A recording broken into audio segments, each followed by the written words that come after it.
Dios les bendiga, bendiciones. Mi nombre es Diego Campos, pastor de la iglesia Comunidad Cristiana Pozos de Agua Viva en Pozos de Santana, San José, Costa Rica. Hoy quiero compartir en sus hogares el tema: alguien tiene que enojarse con lo malo.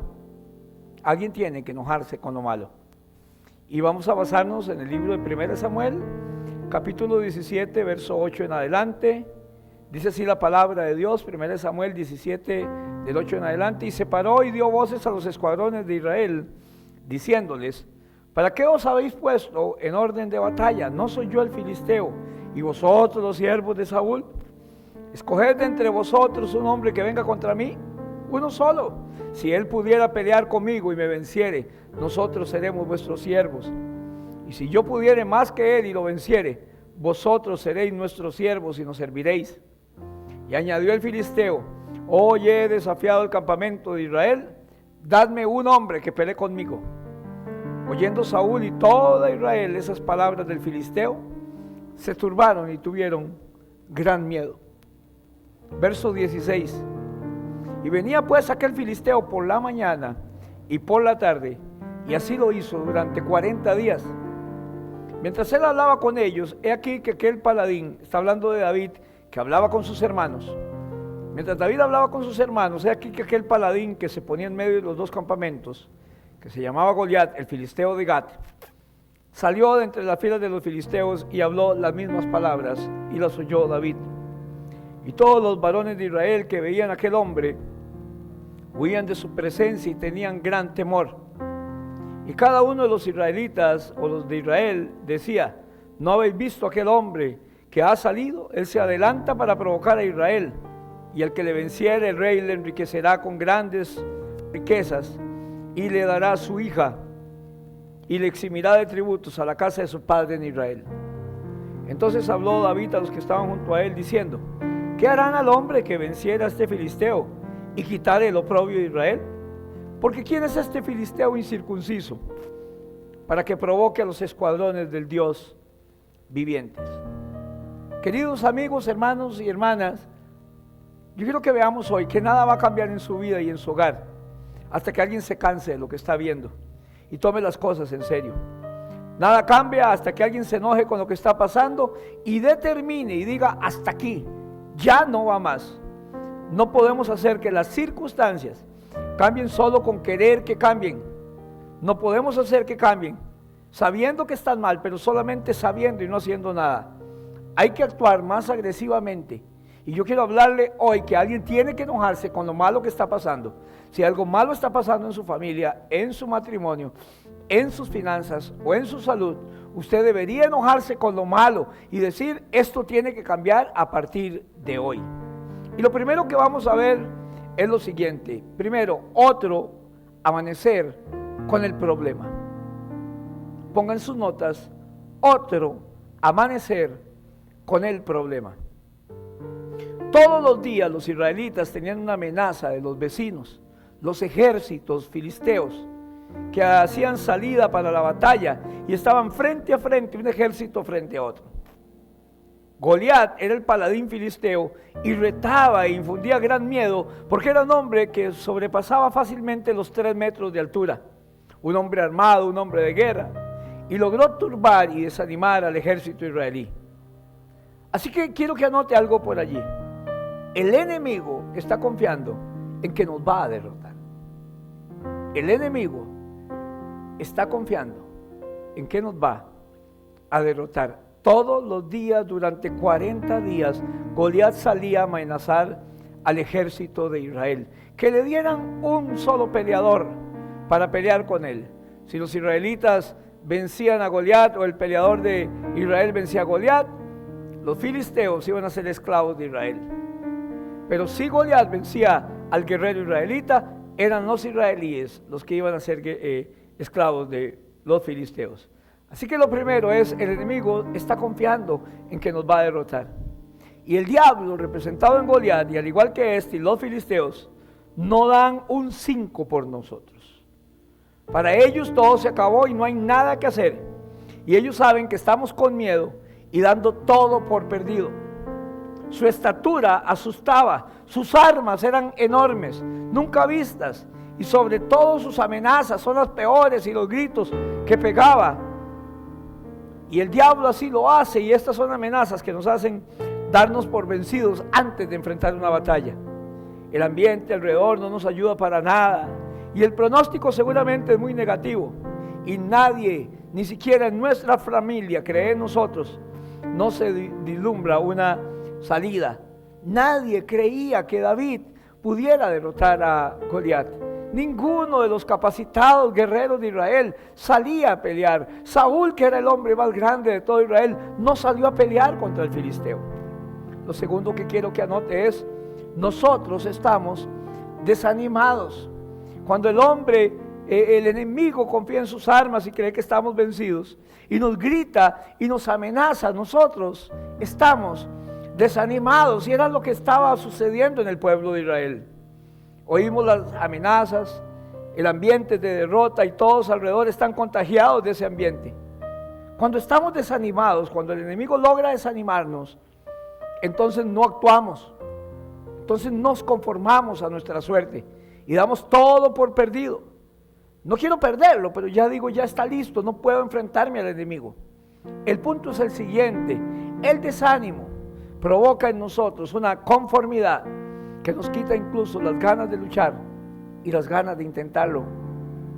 Muchos cristianos están perdiendo sus batallas sin siquiera dar una pelea, sin hacer el más mínimo esfuerzo y sin intentarlo. Nos levantamos todos los días viendo grandes problemas en nuestra vida, en nuestras finanzas, en nuestra salud, en nuestro matrimonio, y diciendo: no puedo hacer nada porque nada va a cambiar. ¿Qué puedo hacer? Lo segundo que usted tiene que anotar allí es: me enojo y reacciono. Me enojo y reacciono. Tengo que enojarme, tengo que reaccionar con esta situación y decir: soy un hijo de Dios y esto no puede seguir igual. Debemos cansarnos de la situación que nos está derrotando. Debemos tomar cartas en el asunto y reaccionar. Y debemos enojarnos, reaccionar y decir: hasta aquí, no más, hasta aquí llega esto. Todos los días el pueblo de Israel se acercaba al frente de batalla. Todos los días veía y escuchaba a aquel gigante amenazar y avergonzar a los ejércitos de Israel. Día a día era lo mismo, mañana y tarde, durante 40 días. Era algo a lo que ya se habían acostumbrado. La gente tiende a acostumbrarse a sus males cuando lleva mucho tiempo aceptándolos. El enemigo se burló 40 días y amenazó y atemorizó a los israelitas. Habían perdido la batalla sin pelear. ¿Hasta cuándo se prolongó esta amenaza? ¿Hasta cuándo duró este miedo? ¿Hasta cuándo el pueblo de Dios fue humillado? Hasta que alguien se enojó, hasta que alguien tomó el toro por los cachos y hasta que alguien se hastió de la situación. David se enojó con todo a su alrededor, se enojó con el tiempo que habían soportado ser humillados. Le digo: porque ¿quién es este filisteo incircunciso? ¿Qué se está creyendo que es? David se enojó y le habló a varias personas acerca de su enojo. David dijo: hasta aquí, no más, este es el final de esta vergüenza. David se enfrentó al gigante. David no estaba confiando en él, sino en la mano de Dios que le había librado y que le libraría. Hermano, usted no está confiando en usted. Es un imposible para usted y para mí, pero para Dios todo es posible. El que cree, todo le es posible, dice la palabra de Dios. Pero se enfrentó. Y lo otro que David hizo es que corrió hacia el filisteo, corrió hacia el problema. Se enojó y dijo: hasta aquí. Y David venció al gigante.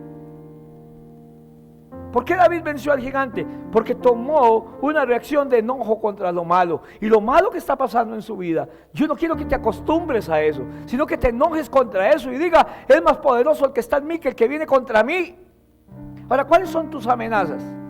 ¿Y cuáles son tus gigantes? ¿Vamos a seguir chineando nuestros miedos y vamos a seguir chineando nuestros males? ¿Qué hago entonces? Lo tercero que quiero que apuntes es lo siguiente: durante toda mi vida lo he aprendido y predicado. El enemigo hará en mi vida lo que yo le permita. El enemigo va a hacer en tu vida lo que tú le permitas. El enemigo hará en mi vida lo que yo le permita hacer. Cuando las situaciones negativas en mi vida me atacan y atacan, cuando es una y otra, yo tengo que ver que es el enemigo el que está molestando. Cuando las cosas malas no cesan, todos los días hay una mala noticia. Todo esto que está pasando va a durar hasta que a usted le dé la gana, hasta que usted quiera, hasta que usted se lo permita al enemigo. Las hormigas se van a seguir comiendo las plantas de su jardín hasta que usted se lo permita y les impida hacerlo y les ponga veneno o haga algo. Los roedores van a seguir contaminando sus alimentos y saqueando su casa y rompiendo las cosas hasta que usted se lo permita.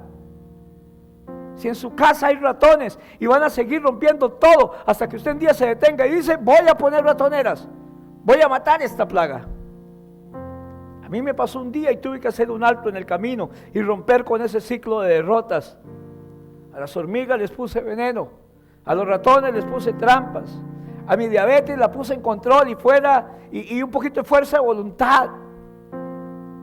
Todo el tiempo descontrolado en cuanto a los niveles de glucosa, oír incluso una regañada cada vez que tuviera mi cita médica, y la gota que derramó el vaso fue los últimos exámenes de laboratorio. Niveles de azúcar alto, ir ya para inyectarse insulina. Lo peor es que yo le decía a mi esposa: no sé qué pasa, no puedo bajar estos niveles de azúcar. Insulina es lo que le espera, es la última que ya le toca a usted, me dijo el doctor. Y yo no quería eso. Es más difícil salir hacia algún lugar, o ir a predicar, o ir al extranjero, o ir a un lugar largo de Costa Rica y cargar una hielera con las dosis de insulina. Mis sueños se iban a ver limitados. Cuando vi mis últimos exámenes me enojé y dije: esto no sigue, esto me está dominando. Y aunque es posible que yo le dijera a Lili que no podía hacer nada por más que lo intentara, no estaba intentando todo lo que podía haber hecho. Simplemente nos pusimos un poco de más cuidado a la comida y un poco más de caminar cada día, y las cosas se nivelaron, gracias a Dios. ¿Por qué? Porque alguien tiene que enojarse, porque la enfermedad no me marca los pasos, porque los roedores que están molestando en la familia no marcan los pasos, porque este desorden familiar no marca los pasos. Yo vi lo que estaba perdiendo y consideré mis pasos, mis paseos, mis viajes a Nicaragua o a la zona sur o a cualquier lado a predicar la palabra de Dios, y todo eso se iba a ver limitado. El tener que llegar con una hielera conmigo y llevarla de paseo, el saber que no era en todo lugar que existe posibilidad de una refrigeradora, y además el estarme inyectando todos los días no era algo que yo quería. A partir de ese día mis niveles empezaron a disminuir, mi salud empezó a mejorar, mi semblante también cambió y mis fuerzas también. El saber que sí estoy logrando lo que sí se puede y que sí se podía. ¿Qué hacer entonces cuando las cosas no están saliendo como quiero? Y más bien como quiero, no como deberían. Número 1, reconozco que tengo problemas. Su vida no va a cambiar hasta que no reconozca que usted tiene problemas. Es el primer paso. Reconozco que tengo problemas. Lo primero que tengo que hacer es reconocer mi situación. Tengo un problema, esto me está matando, esto está destruyendo mi matrimonio. No puedo, soy un hijo de Dios. Ningún adicto empieza a curarse si no reconoce que necesita ayuda. Tiene que reconocer que está mal. Solo así puede ser ayudado. Reconozco que tengo un problema. Acepto que lo que he hecho no ha servido para nada. Segundo, me enojo con el problema, no con la doña, no con los hermanos, no con nadie, con la situación. Me enojo con los resultados, me enojo con mi situación. Lo tercero que hago, porque las cosas van de mal en peor y creo que no tienen solución, es que analizo qué es lo que está pasando. Analizo qué es lo que está pasando, es decir, veo que no es normal, que mi situación actual se está saliendo de control y que mucha gente está pasando lo mismo que yo. Entonces no veo la gente que no pudo salir y se conformaron, veo la gente que sí salió adelante y hago lo propio y tomo cargas en el asunto. También veo la gente que no salió del problema y analizo qué faltó, qué no se hizo.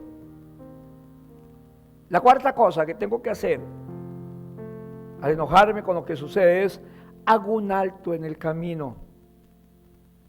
tengo que detenerme, hago un alto en el camino. Me detengo y tomo la decisión y digo, hasta aquí llegó esta situación. Hago un alto en el camino para tomar una decisión, analizar, veo el problema y digo, esto hay que pararlo ya. Lo quinto que tengo que hacer es, para enojarme con el problema, es visualizo mi vida si pierdo. Visualizo mi vida si pierdo. Y es algo que tuve que considerar. Yo no quiero esto en mi vida. Estaría perdiendo mi libertad. Estoy perdiendo mi funcionalidad. Y mi vida se verá limitada y no quiero perder eso. Hermano y hermana, amigo y amiga, ¿qué es lo que está limitando tu vida? ¿Qué es lo que te está golpeando día a día y te amenaza y las cosas no cambian y estás perdiendo el control y sientes que esto nunca va a cambiar? ¿Con qué problema amaneces cada mañana? ¿Con qué problema amaneces día a día? ¿Y por qué no estás reaccionando como deberías? ¿Hasta cuándo el enemigo te restregará en tu cara tus problemas? ¿Hasta cuándo? Enfréntate a tus gigantes. Él viene con amenazas y son verdaderas, y él venía con lanza, jabalina y espada, dijo David, pero yo vengo en el nombre del Dios de los escuadrones de Israel. Es cierto que pareciera que estamos derrotados, pero nunca hemos estado derrotados hasta que lo intentemos. Y si no puedes, pide ayuda. Entonces reconoces que no has podido solo y que es hora de solicitar ayuda. Pero si pides ayuda, si buscas consejería, debes estar obligado y obligarte a seguir las recomendaciones que te den. Haces caso y enfrentas tus problemas. Algunos problemas se enfrentan solos, otros requieren una mano extra que me ayude, y la Biblia dice: dos son mejor que uno. Eclesiastés 22:30, Eclesiastés 22:30 dice: y busqué entre ellos hombre que hiciese vallado y que se pusiese entre la brecha delante de mí a favor de la tierra, para que yo no la destruyese, y no lo hallé.